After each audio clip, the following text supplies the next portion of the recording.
Good morning students, this is Govind sir from Takshashila public school. अभी तक हमने पॉलिनोमियल के चैप्टर में बहुत सारे कॉन्सेप्ट्स को पढ़ा है, जिसमें हमने डिफरेंट टाइप के पॉलिनोमियल्स के बारे में पढ़ा, रिमाइंडर थ्योरम के बारे में पढ़ा, ज़ीरोज़ के बारे में पढ़ा, रिमाइंडर कैसे निकालते हैं वो पढ़ा। आज हम पढ़ने जा रहे हैं फैक्टर थ्योरम। सो फैक्टर थ्योरम शुरू करने से पहले सबसे पहले हम जान लेते हैं कि फैक्टर होता क्या है। जैसा कि आप अपनी पिछली क्लासेस में पढ़ के आए हैं कि फैक्टर एक ऐसा नंबर होता है जो कि किसी भी दूसरे नंबर को कम्प्लीटली डिवाइड कर सकता है। ठीक है, तो उसके लिए हमने कुछ एग्जांपल लिया है कि जैसे हमने 24 को डिवाइड किया पहले 4 से, तो 4 6 24। यहाँ पे आप देख रहे हो कि रिमाइंडर 0 बचा। लेकिन जब हमने 27 को 4 से डिवाइड किया तो 4 6 24, यहाँ पे बच गया रिमाइंडर 3। तो हम ये कह सकते हैं कि 4 24 का फैक्टर है, लेकिन 4 27 का फैक्टर नहीं है। ऐसा क्यों? क्योंकि जब हमने 24 को 4 से डिवाइड किया था तो हमने देखा कि हमारे पास रिमाइंडर 0 आया, यानी हमारे पास कुछ भी नहीं बचा। तो हम कह सकते हैं 4 इज़ द फैक्टर ऑफ 24। लेकिन जब हमने 27 को डिवाइड किया 4 से, तो ऐसे केस में हमारे पास बच गया 3 एज अ रिमाइंडर। तो इसका मतलब 4 27 का फैक्टर नहीं हुआ। So we can say that a number is set to be the factor of other number if it divides the other number completely. यानी एक नंबर को दूसरे नंबर का फैक्टर आप तब कह सकते हो जब वो नंबर दूसरे नंबर को कंप्लीटली डिवाइड करे। इट मीन्स रिमाइंडर जो है वो ज़ीरो होना चाहिए। ठीक है, इसी तरीके से जब आप एक पॉलिनोमियल को दूसरी पॉलिनोमियल से डिवाइड करोगे, तो ऐसे केस में जिस पॉलिनोमियल से आप डिवाइड कर रहे हो वो दूसरे पॉलिनोमियल का फैक्टर तब बनेगी जब रिमाइंडर आपको ज़ीरो मिले। ठीक है, तो this is all about factor. अब हम इसी कॉन्सेप्ट का यूज़ करके हम फैक्टर थ्योरम पे अप्लाई करते हैं। फैक्टर थ्योरम में हम क्या करते हैं, फैक्टर निकालते हैं बाय यूजिंग फैक्टर थ्योरम। ठीक है, तो फैक्टर थ्योरम से हम क्या समझते हैं, देखिए सेम स्टेटमेंट हमने रिमाइंडर थ्योरम में भी अप्लाई की थी, लेकिन थोड़ा सा डिफरेंस है यहाँ पे। If a polynomial P x of degree greater than और equal to 1 is divided by another polynomial gx equals to x minus a। Same statement लग रही है आपको, लेकिन थोड़े से चेंजेस हैं इसमें। क्या है कि जब हम किसी पॉलिनोमियल पी एक्स को जिसकी डिग्री 1 के बराबर या उससे बड़ी है डिवाइड करते हैं किसी दूसरी पॉलिनोमियल से, तो ऐसे केस में जिस पॉलिनोमियल से डिवाइड कर रहे हो वो फैक्टर तब बनेगी जब आपका रिमाइंडर जो है वो ज़ीरो आ जाए। रिमाइंडर निकालने का प्रोसेस मैंने आपको समझाया था। ठीक है, तो इसमें क्या करते हैं, सबसे पहले हम जो जिस पॉलिनोमियल से आप डिवाइड कर रहे हो यानी डिवाइज़र को हम जो है ज़ीरो के बराबर लेते हैं। तो यहाँ पर आप देख रहे हो कि अगर हम x माइनस ए को ज़ीरो के बराबर लेते हैं तो x की वैल्यू क्या आ जाएगी आपके पास, a।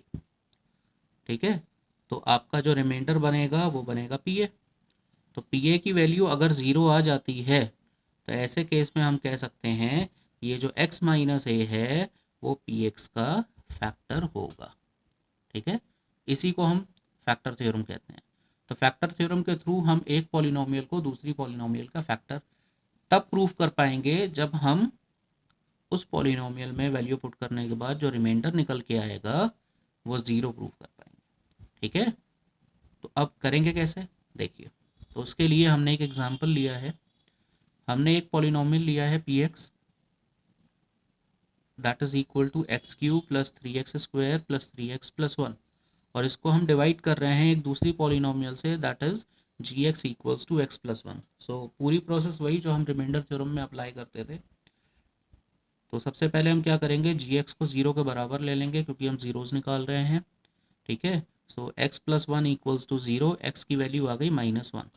अब ये -1 जब आप ऊपर पुट करोगे तो आपके पास रिमाइंडर निकल के आएगा। ठीक है, तो हमने -1 ऊपर पुट कर दिया तो हमारे पास आ जाएगा p-1 जो कि हमारा रिमाइंडर होगा। तो p-1 की वैल्यू निकालते हैं। ठीक है, हमने -1 पुट किया है x की जगह जहाँ जहाँ पर x है, तो p-1 की वैल्यू आ गई -1 का क्यूब प्लस 3 इंटू -1 का स्क्वायर प्लस 3 इंटू -1 प्लस 1। तो माइनस की पावर ऑड हमेशा नेगेटिव वैल्यू देता है, तो -1 का क्यूब -1 ही आएगा। -1 का स्क्वायर +1 में कन्वर्ट हो जाएगा, -1 एज इट इज़ हमने माइनस से मल्टीप्लाई कर दिया है और 1 एज इट इज़ आ जाएगा। तो यहाँ पे आपके पास आ गया -1 + 3 × 1 -3 + 1। तो -1 एज इट इज़, 3 × 1 = 3, -3 + 1। तो हमने क्या किया, नेगेटिव साइड कर दिए और पॉजिटिव साइड कर दिए। तो 3 + 1 हो गया आपके पास 4, और -1 और -3 मिलकर बनाएंगे -4, और 4 और -4 आपका कैंसिल हो जाएगा, जिसकी वजह से आपके पास 0 आ जाएगा। तो आपने देखा जब हमने x बराबर -1 पुट किया है, तो ऐसे केस में हमारा जो रिमाइंडर निकल के आया है वो निकल के आया है 0। सो बाय फैक्टर थ्योरम हम कह सकते हैं कि x + 1 is the factor of px। Okay, तो ये है आपकी फैक्टर थ्योरम। अब कभी कभी क्या होता है कि क्वेश्चंस में फैक्टर दिया होता है, कह देते हैं कि भाई this polynomial is the factor of this, find the value of k या find the value of a, इस तरीके से क्वेश्चन बनता है। तो जब फैक्टर गिवन होता है तब हम क्या करेंगे, सपोज कीजिए हमने एक एग्जांपल लिया है कि if x - 1 is the factor of px equals to x² + x + k, then find k। तो अब फैक्टर आपको दे रखा है, तो इसको कैसे करेंगे आइए देखते हैं। हमने पॉलिनोमियल लिया है px equals to x² + x + k, और इसको हमने डिवाइड किया है x - 1 से, जो कि दिया हुआ है कि ये इस पॉलिनोमियल का फैक्टर है। तो सबसे पहले जो हम करते हैं वैसे ही करेंगे, हमने gx इक्वल्स टू 0 लिया, ज़ीरोज़ निकाल रहे हैं, तो x - 1 इक्वल्स टू 0 आ गया, ठीक है, जिससे x की वैल्यू हमारे पास आ गई 1। अब x - 1 फैक्टर आपको दे रखा है, तो क्या करोगे आप, फैक्टर थ्योरम अप्लाई करोगे। फैक्टर थ्योरम में एक कॉन्सेप्ट ये भी होता है कि अगर आपको फैक्टर दे रखा है तो आप ज़ीरोज़ निकाल के, यानी जिस भी पॉलिनोमियल से आप डिवाइड कर रहे हो या जो पॉलिनोमियल फैक्टर है उसके ज़ीरोज़ निकाल के आप गिवन पॉलिनोमियल में पुट करोगे और उस पूरे पॉलिनोमियल की वैल्यू ऑलरेडी 0 के बराबर लेके चलोगे। इट मीन्स जब हमने x बराबर 1 पुट किया यहाँ पे, तो हम इसे p1 नहीं लिखेंगे, हम सीधा सीधा p1 बराबर 0 लेके चलेंगे। तो आपने देखा कि p1 बराबर 0 लेके चल रहे हैं हम। अब क्या करेंगे, ये 1 जो है हम इस पूरी पॉलिनोमियल में पुट करेंगे। हमने पुट किया, 1 का स्क्वायर हो गया +1 + k इक्वल्स टू 0। क्योंकि x - 1 ऑलरेडी फैक्टर गिवन है, तो हम p1 की वैल्यू 0 के बराबर लेके चल रहे हैं। तो यहाँ पे देखिए 1 का स्क्वायर हो जाएगा 1, 1 as it is, k as it is, तो आपके पास आ गया 2 + k बराबर 0। तो यहाँ से k की वैल्यू आ गई -2। इस तरीके से हम उस वेरिएबल की वैल्यू निकालेंगे जिसमें वैल्यू दे रखी हो, या आप वैल्यू पुट करके दूसरे वेरिएबल की वैल्यू निकालना चाहते हो। So dear student, this was the concept of factor theorem. अब हम फैक्टर्स निकालना सीखेंगे। फैक्टर्स निकालने के कई सारे मेथड होते हैं। एक होता है आपका मिडिल टर्म स्प्लिशन, जिसके बारे में हम डिस्कस करने जा रहे हैं। इसके बाद जो मेथड आप सीखोगे वो फैक्टर थ्योरम का यूज़ करके फैक्टर्स निकालना है, और लास्ट में मैं आपको बताऊंगा कि एल्जेब्रिक आइडेंटिटीज़ का यूज़ करके फैक्टर्स कैसे किए जाएंगे। वो हम नेक्स्ट वीडियो में पढ़ेंगे। अभी इस वीडियो में हम बात करेंगे मिडिल टर्म स्प्लिशन मेथड की, और बात करेंगे फैक्टर थ्योरम से फैक्टर निकालने की। तो मिडिल टर्म स्प्लिशन में क्या होता है, आपके पास एक क्वाड्रेटिक पॉलिनोमियल दे रखी होगी, उस क्वाड्रेटिक पॉलिनोमियल के मिडिल टर्म को स्प्लिट करके आप इसके फैक्टर्स निकालोगे। अगर आप देखो यहाँ पे, तो आपका जो मिडिल टर्म है वो है 7x, ठीक है, माइनस का 7x। अब इसको करते कैसे हैं, इसका एक बहुत इजी सा तरीका है, जो कि अगर आप सीख लो तो बहुत आसानी से आप फैक्टर्स निकाल सकते हो। यहाँ पर आप देखो, मैंने एक पॉलिनोमियल लिया है 12x² - 7x + 1। यहाँ पे ध्यान से देखो, तो ये 1 जो आपको दिख रहा है ये है आपका कांस्टेंट टर्म, ठीक है। और यहाँ पर आप देख रहे हो कि x² के साथ में जो कोफिशिएंट आ रहा है वो आ रहा है +12। तो सबसे पहला तरीका इसका यह है कि हम ये ढूंढेंगे कि कांस्टेंट टर्म और कोफिशिएंट ऑफ x² का प्रोडक्ट कितना आता है, ठीक है।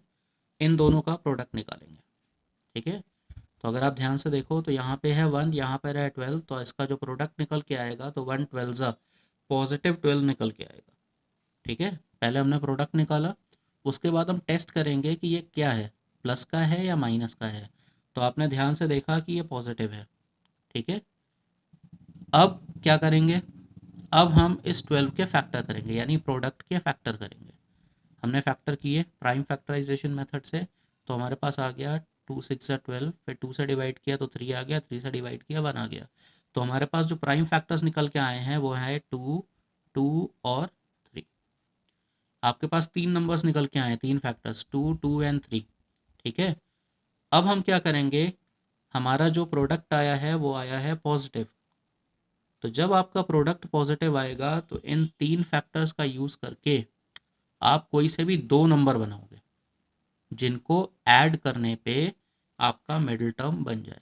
इट मीन्स जब हमारा प्रोडक्ट पॉजिटिव आएगा तब हम जो भी फैक्टर्स हमारे पास हैं उनका यूज़ करके 2 नंबर बनाएंगे जिनको ऐड करने पे बीच वाला नंबर बन जाए। इट मीन्स जैसे हमारे पास है 2, 2 और 4, तो आपने देखा है कि मैंने 2 2 ज़ा 4 किया, ठीक है, 4 आ गया, और इस 3 को मैंने एज इट इज़ छोड़ दिया। ये आपके ऊपर है कि आप किन 2 नंबर्स को मल्टीप्लाई करके नंबर बनाते हो, ठीक है, एज़ पर द सिचुएशन।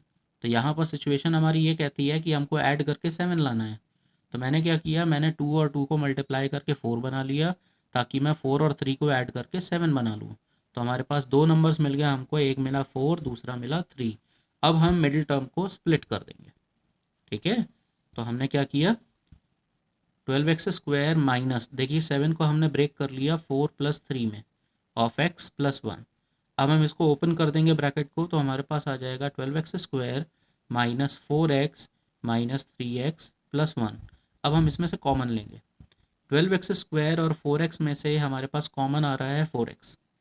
तो यहाँ पर हमारे पास जब इन दोनों में से हमने 4x कॉमन लिया तो यहाँ पर बच जाएगा हमारे पास 3x, और यहाँ पर बच जाएगा हमारा -1, क्योंकि 4x हमने कम्प्लीटली कॉमन ले लिया था। अब यहाँ पहली वैल्यू आपकी नेगेटिव है तो पहले आप माइनस का साइन बाहर लोगे। जब आप किन्हीं भी 2 टर्म में से माइनस का साइन बाहर लेते हो तो जो टर्म नेगेटिव था वो पॉजिटिव हो जाएगा, और जो टर्म पॉजिटिव था वो नेगेटिव हो जाएगा। यहाँ पर 3 और 1 में कुछ भी सिमिलैरिटी नहीं है, तो यहाँ पर हम 1 कॉमन ले सकते हैं एज अ फैक्टर, क्योंकि 1 जो होता है वो हर नंबर का फैक्टर होता है। तो यहाँ पे इन दोनों में से हमने माइनस का 1 कॉमन लिया, तो ये 1 कॉमन लेने से 3 पे कुछ फ़र्क नहीं पड़ेगा, दैट वुड बी 3x, लेकिन माइनस का साइन बाहर लेने से ये पॉजिटिव हो जाएगा आपका। अब ये वाला पॉजिटिव नेगेटिव में कन्वर्ट हो जाएगा और ये 1 एज इट इज़ आ जाएगा। अब अगर आप ध्यान से देखो तो 3x माइनस 1 दोनों में से कॉमन आ गया, तो जब आप इसको कॉमन लोगे तो आपके फैक्टर्स इस पॉलिनोमियल के हो जाएंगे, that is 3x minus 1 and 4x minus 1, ठीक है। सो हमने सबसे पहले क्या किया, हमने सबसे पहले निकाला कांस्टेंट टर्म और कोफिशिएंट ऑफ x² का प्रोडक्ट। उसके बाद हमने टेस्ट किया कि प्रोडक्ट हमारा पॉजिटिव है या नेगेटिव है, तो हमें पता लग गया कि पॉजिटिव है।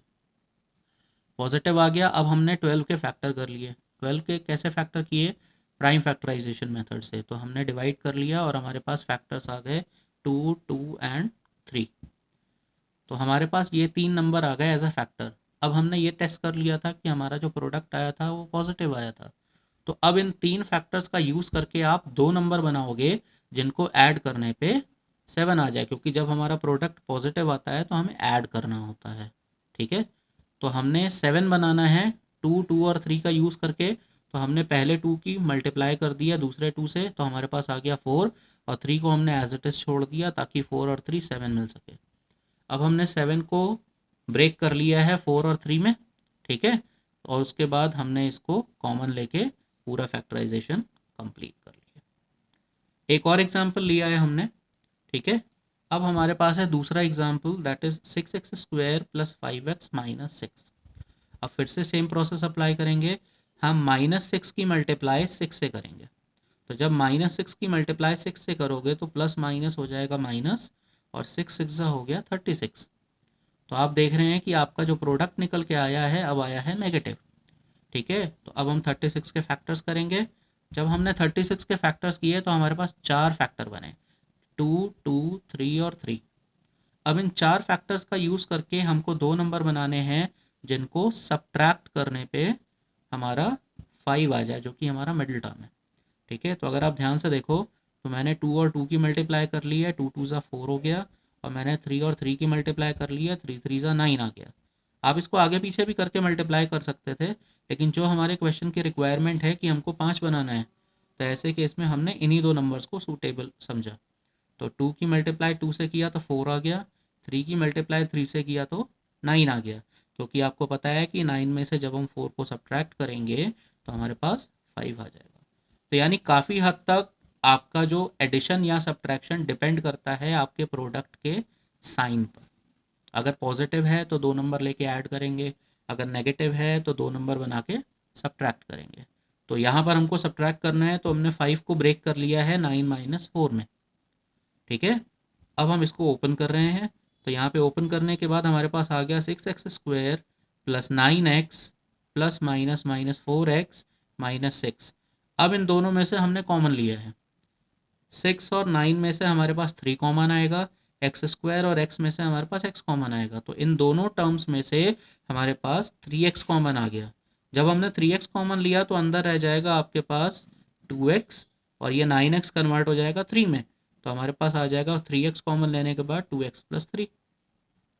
अब पहला टर्म नेगेटिव है तो यहाँ से हम माइनस कॉमन लेंगे, 4 और 6 में से 2 कॉमन आ सकता है क्योंकि दोनों 2 के टेबल में आते हैं, तो 2 कॉमन ले लिया तो अंदर हमारे पास फिर से बन जाएगा 2x प्लस 3, क्योंकि मैंने आपको बताया था कि जब हम नेगेटिव कॉमन लेते हैं या माइनस का साइन कॉमन लेते हैं तो हमारे जितने भी टर्म्स हैं जिनको हमको ब्रैकेट के अंदर रखना है उन सब के साइन चेंज हो जाते हैं। तो यहाँ पर हमारे पास 2x प्लस 3 अब कॉमन आ रहा है, तो जब हमने 2x प्लस 3 कॉमन लिया तो अगला फैक्टर हमारे पास बन जाएगा 3x minus 2। So this is the method how to split the middle term and to find the factor of a quadratic polynomial. So बेटा अभी अभी आपने पढ़ा है मिडिल टर्म स्प्लिशन। अब हम शुरू करने जा रहे हैं फैक्टर थ्योरम का use to find factors of a polynomial. तो इसके लिए हमने यूज़ किया है एक क्यूबिक पॉलिनोमियल। तो अगर आप देख सकते हो कि हमने पॉलिनोमियल लिया है P X equals to x³ plus 13x² plus 32x plus 20। ठीक है, तो फैक्टर थ्योरम का यूज़ करने के लिए हमको क्या करना पड़ता है, सबसे पहले हम देखते हैं कि हमारी जो पॉलिनोमियल है उसका कांस्टेंट टर्म क्या है। आप देख रहे हो कि इस पॉलिनोमियल में हमने कांस्टेंट टर्म लिया है 20। ठीक है, अब हम क्या करेंगे, हमने अपनी जूनियर क्लासेस में फैक्टर्स निकालने सीखे थे। ठीक है, तो आपको पता है कि 20 के कौन कौन से फैक्टर्स होते हैं। तो अब हम यहाँ पे सारे पॉसिबल फैक्टर लिखेंगे 20 के। तो 20 1 से भी कट सकता है, 2 से भी कट सकता है, 4 से कट सकता है, 5 से कट सकता है, 10 से कट सकता है, 20 से कट सकता है। ठीक है, और आपको एक बात बता दूं कि आप जो भी नंबर लोगे उसका पॉजिटिव भी लोगे नेगेटिव भी लोगे, क्योंकि हम पॉजिटिव से भी डिवाइड कर सकते हैं और नेगेटिव से भी डिवाइड कर सकते हैं, तो दोनों ही ऐसा फैक्टर बनते हैं।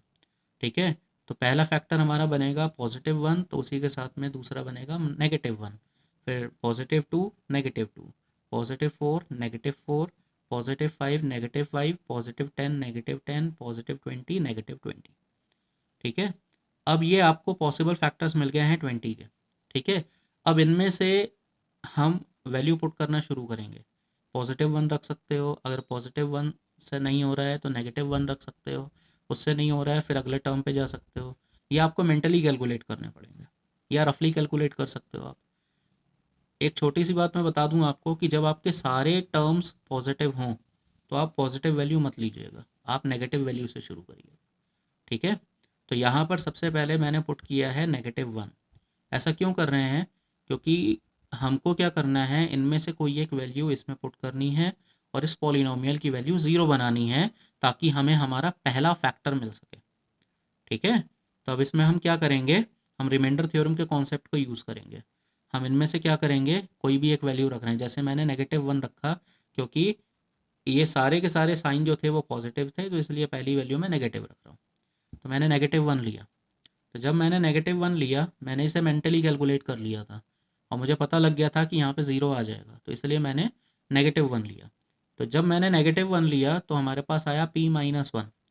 तो आप देख सकते हो मैंने हर जगह -1 पुट कर दिया है, -1 का क्यूब प्लस 13 इंटू -1 का स्क्वायर प्लस 32 इंटू -1 प्लस 20। ठीक है, मैंने आपको फिर से पहले बताया था कि आप इसे पहले मेंटली कैलकुलेट करोगे या रफली कैलकुलेट करोगे, और जहाँ पर ज़ीरो आए आप वही वैल्यू पुट करिएगा, नहीं तो आप सारे नंबर्स पुट करते रह जाओगे और क्वेश्चन बहुत लंबा चला जाएगा। ठीक है, तो आप इसे रफली सॉल्व करके पहली वैल्यू जहाँ पर ज़ीरो मिल जाए आपको, आप पहली वैल्यू वही ले सकते हैं। ठीक है, कोई ज़रूरी नहीं है कि ये -1 पे ही आएगा या -2 पे ही आएगा, ये डिपेंड करता है। ठीक है, तो जैसे मैंने मेंटली कैलकुलेट किया था तो -1 पे ज़ीरो आ रहा था तो मैंने x बराबर -1 लिया। तो -1 जब पुट किया तो हर जगह हमने -1 पुट कर दिया है। तो -1 का क्यूब, यहाँ पे देख रहे हो आप कि जो एक्सपोनेंट है वो ऑड है। तो जब आप नेगेटिव की वैल्यू ऑड लेते हो एक्सपोनेंट के फॉर्म में, तो आपके पास जो रिजल्टेंट वैल्यू आती है वो नेगेटिव ही आती है। ठीक है, और इवन लेते हैं तो वो पॉजिटिव में कन्वर्ट हो जाता है। तो -1 का क्यूब जब हमने लिया है तो वो आ जाएगा -1 प्लस 13, -1 का स्क्वायर जो हो जाएगा +1 आ जाएगा, -32 था यहाँ पे। तो यहाँ पे देखिए ये प्लस और माइनस माइनस हो गया, 32 वन ज़ा 32 हो गया और +20। अब हम इसको सिंप्लीफाई करेंगे तो -1 का -1 आ जाएगा, प्लस 13 वन ज़ा 13 आ जाएगा, -32 + 20।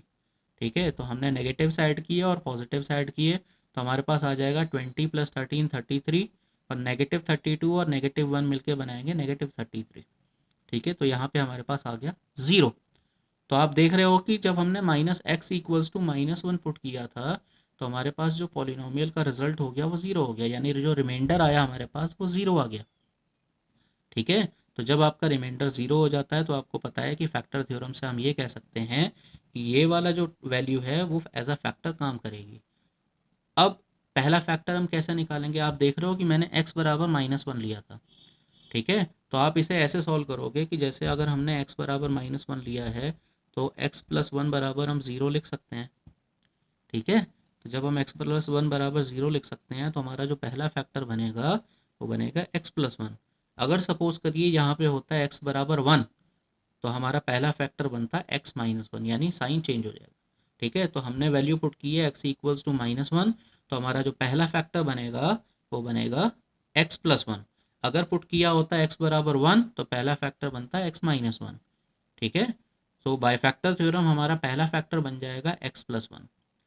अब आपने देखा कि हमने पहला फैक्टर निकाल लिया है। अब आगे की प्रोसेस में क्या करना है, हमको लॉग डिवीजन मेथड का यूज़ करना है। जो भी आपने पहला फैक्टर निकाला है, आप उस फैक्टर से ऊपर दी हुई पॉलिनोमियल को डिवाइड करोगे। ठीक है, तो हमने वो पॉलिनोमियल ले लिए और हम x + 1 से इसको डिवाइड कर रहे हैं। लॉन्ग डिवीजन मेथड में आपको पहले भी समझा चुका हूँ, एक बार फिर से देख लीजिए जिन्होंने नहीं देखा है। तो हम x + 1 से डिवाइड करने जा रहे हैं x³ + 13x² + 32x + 20 को। तो मैंने आपसे कहा था कि हमेशा पहली वैल्यू देखी जाती है। जो भी पॉलिनोमियल को आप डिवाइड कर रहे हो, यानी डिवाइडेंड का भी पहला टर्म देखोगे और डिवाइज़र का भी पहला टर्म देखोगे, और डिवाइज़र के पहले टर्म में हम मल्टीप्लाई करके कुछ ऐसा टर्म बनाएंगे जो कि इसके सिमिलर हो जाए।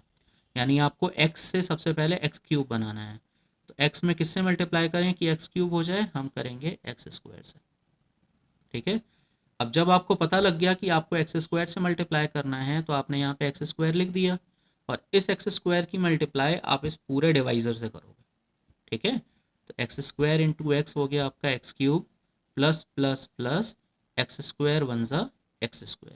अब डिवीजन के दौरान सब्ट्रैक्शन होता है तो हमने नीचे वाली पॉलिनोमियल के सारे साइन चेंज कर दिए और ये x³ और x³ कट गए। ठीक है, सब्ट्रैक्ट हो गए। अब पॉजिटिव 13x² में से जब नेगेटिव 13x² जाएगा तो आपके पास बच जाएगा 12x², और अगला टर्म हमने कॉपी डाउन किया, दैट इज +32।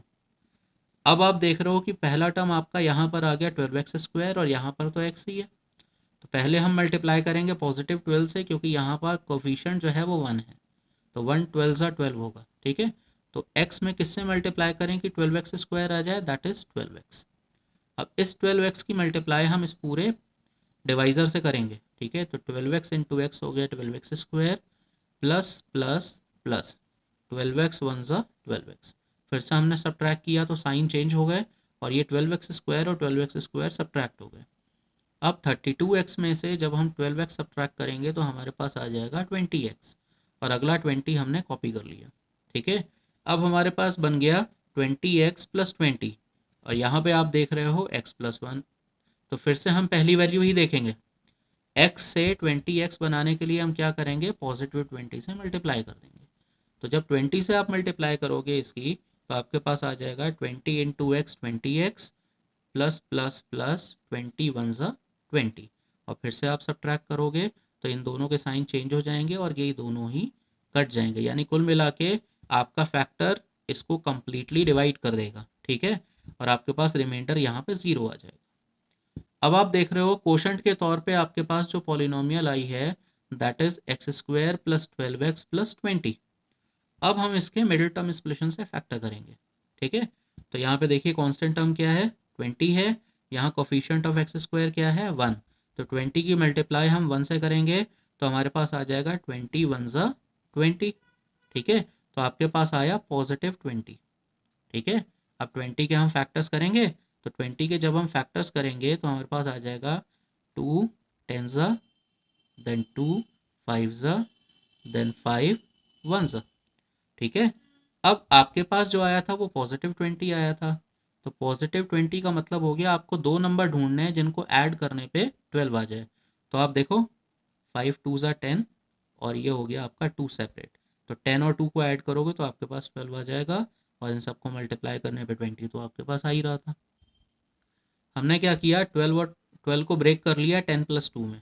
अब इसको ओपन किया तो ये आ गया आपके पास x square plus 10x plus 2x plus 20। X square और 10x में सिर्फ कॉमन आ रहा है आपके पास x, तो अंदर बचेगा हमारे पास x प्लस 10। पहली वैल्यू पॉजिटिव है तो हमने साइन पॉजिटिव बाहर लिया, और 2 और 20 में हमारे पास 2 कॉमन आ गया तो हमारे पास बच गया x प्लस 10। जब आप x प्लस 10 को कॉमन लोगे तो आपके पास आ जाएगा x प्लस 10 और x प्लस 2, ठीक है। तो जब ऐसे आ जाएगा तो आपके पास पॉलिनोमी जो कोशंट है आप उसके फैक्टर्स आपने कर लिए। अब हमने पीछे एक रूल पढ़ा था, dividend equals to divisor into quotient plus remainder, तो उस रूल को हम अप्लाई कर रहे हैं। तो डिवाइडेंड हमारा पी एक्स है, डिवाइडर हमारा जी एक्स है, कोशंट आ गया क्यू एक्स, और जो आपका रिमाइंडर है वो है आर एक्स, ठीक है। तो अब हमने इसकी वैल्यू डालनी है। तो जी एक्स हमारा था एक्स प्लस 1, क्योंकि हमने इससे इस पॉलिनोमियल को डिवाइड किया था, तो जी एक्स की जगह हमने रख दिया एक्स प्लस 1। कोशंट अभी हमने फैक्टर करके निकाला था दैट इज एक्स प्लस 2 और एक्स प्लस 10, और रिमाइंडर हमारे पास 0 बचा हुआ था। अब हमने पी एक्स की वैल्यू डाल दी, तो अगर आप देखें तो ये आपका पूरा प्रेजेंटेशन हो गया इस पॉलिनोमियल के फैक्टर का। तो ये आ गया आपका पी एक्स, जो कि हमारे पास पॉलिनोमियल थी x cube plus 13x square plus 32x plus 20, और ये हमारे फैक्टर्स बन गए, ठीक है। सो this is all over for the concept of factor theorem. मैंने आपको बताया कि मिडिल टर्म स्प्लिशन से फैक्टर कैसे करने हैं, फैक्टर थ्योरम का यूज़ कैसे करना है। I hope you have understood this, और इसको बहुत ही अच्छे से पढ़ के फिर एक्सरसाइज को सॉल्व कीजिएगा। आपको किसी भी तरीके का कोई डाउट या परेशानी हो तो आप मुझसे व्हाट्सएप पे पूछ सकते हैं या मुझे पर्सनली कॉल करके पूछ सकते हैं। Okay students, thank you very much.